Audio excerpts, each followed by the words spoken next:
Welcome to the DMZ. Today, we're going to take a deep dive into the long-range meta for Season 4 DMZ. A lot has changed since in Season 4, we got an introduction of 50 extra HP added onto a player, bringing a player with 3 plates from 250 total HP to 300. So as you can see, I've gathered raw data from sources like TGD and Sim. These are credible sources of data that is pulled directly from the COD Modern Warfare 2 database. In this chart, I've put together all the assault rifles, all the LMGs, and all the battle rifles, as those are the most commonly used fully automatic weapons for long range in DMZ. I've highlighted the most important topics being close range TTK, long range TTK, and DPM. Now let's talk about DPM. This means damage per magazine. This is very important stat for both PvE and PvP.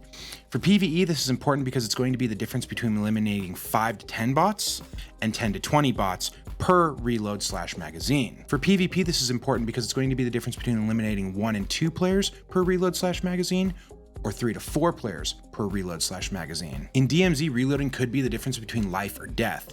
So the higher this DPM number, the better. It's also important to note that when talking about the TTKs in this chart, you need to know that TTK values are calculated using a combination of shots from head, chest, torso, arm, legs, etc. This is in order to get a practical TTK rather than a theoretical TTK. For example, 100% headshots, which isn't practical for the average human being. And lastly, even if all the stats are green and good, you also have to factor in recoil, which is a super important factor. So even something like the Lachman 762, while on paper looks super good, in practicality is a terrible option. So with that information provided to you, I want to go over what looks to be the meta for Season 4. So when we're looking at all these weapons, I want you to know that I have excluded these single fire options. Now I've left the data there so you can feel free to make builds and use this data as you please, but it's not something that's going to be included when in comparison on this right hand side chart. This particular chart is currently sorted by the long TTK. Green is good, yellow's okay, and red is generally bad. Now as you can see here, the SO14 auto is the fastest time to kill weapon, as you can see here, but its DPM isn't the greatest. A trend that you're going to notice across here is that LMGs have a phenomenal DPM and at the same time having a really good TTK. So it does look like we are in the meta of LMGs.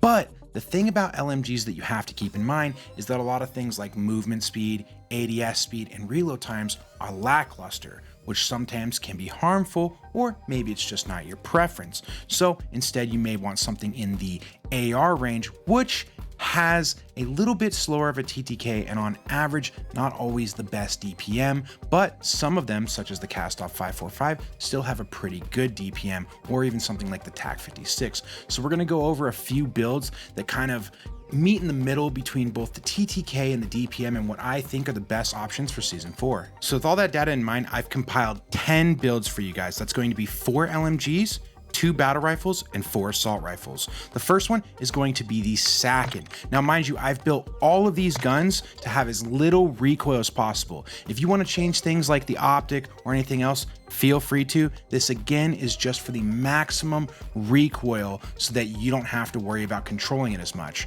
Now, we have the Sakin right here with the tuning here. I'm just going to go through that quickly. You guys can make sure to pause, replay, whatever you need to do to make sure you see all this. All right. Now the Sakin, I actually believe, is likely the #1 meta weapon in DMZ for Season 4. But I've left a ton of options here, and ultimately it's going to depend how they feel to you. Now the next one we're going to go into is the wrap. All right, the wrap is going to have the following. We're going to go through the tuning here for everybody.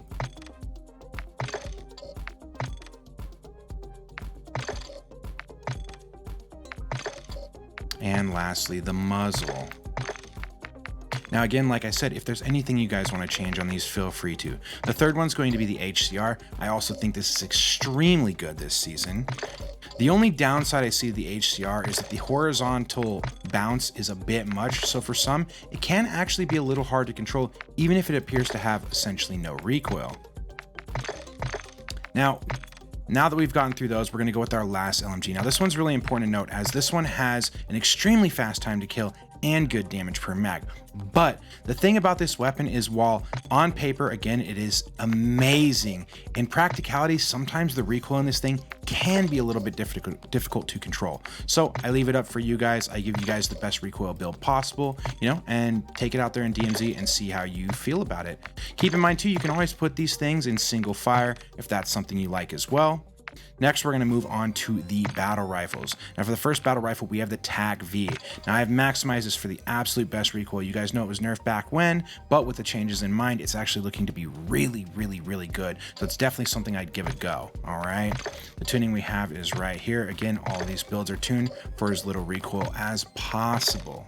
I do not like recoil on my weapons. Now, next, we're going to go with the one that I don't think all of you have seen, and this is the SO14. Now, this is one that by default is going to come in semi-auto, so you do have to press the button on either your controller or your keyboard to change that into full auto, so just keep that in mind. You will have to do that every time you go and run this gun. We go ahead and use this tuning right here. Muzzle and the barrel. And those are going to be the only two battle rifles. The Cronin is still pretty decent, but there were other weapons I wanted to put on here for you. But just keep that in mind. The Cronin I would also put under the good BR category. And so if you like that, go ahead and build it out. The build hasn't changed. Next, we're going to go into our assault rifles. And runner-up number 1 is going to be the Lachmann 5.56. This thing has good DPM and a good TTK overall. This thing feels phenomenal, you guys. Definitely give this one a try. I'm absolutely loving it. And again, as always, feel free to use any optic you want. I know a lot of you DMZ players, for good reason, love the holotherm, especially with things like Vondel with all the fog and Ashika Island with all the fog. It is a really good optic to use, so feel free to do that. You do get a little bit more recoil, but the benefits are also really strong. We also have the 5.45, potentially looking to be the second best AR, but again, it all depends on how it feels inside of your hands. So make sure that you go ahead and, you know, test each of these guns out for yourself and see what one is best for you. All right. After those, we're going to go ahead and step into the TAC 56. Now, this weapon is unique in which it has a really good DPM if you look at the chart that I had shown, but the TTK isn't the greatest overall. But again, recoil is an important factor here, you guys. And if you've ever used the TAC 56, you'd know that this thing has almost no recoil. So if you're a person that struggles with recoil, or you just like really consistent, easy recoil, I strongly advise the TAC 56 as its DPM is still good, making it a really good option right now in Season 4 overall. And then lastly, we have our last weapon here. And I know you guys were probably waiting for it. It's the M13B. Now, this thing is incredible. It's got low recoil. It's got phenomenal time to kill, right? But it has really bad DPM. Now, you can go ahead and rewind and listen to what I talked about with DPM, but DPM is super important, especially in Season 3 with the 50 HP increase. But if this gun works best for you, definitely feel free to use it. I hope you guys appreciated videos like this. If you guys want to see me do other videos like this where I really break down into the stats and gather everything for you and push out a ton of builds for you guys, make sure to like the video most importantly. And if you can, also leave a comment down below. Let me know what other guns you guys have been using during Season 4 and what you like, or if there's anything else you'd like me to review. Helps the algorithm, helps me, and I'll see you guys next time. Peace.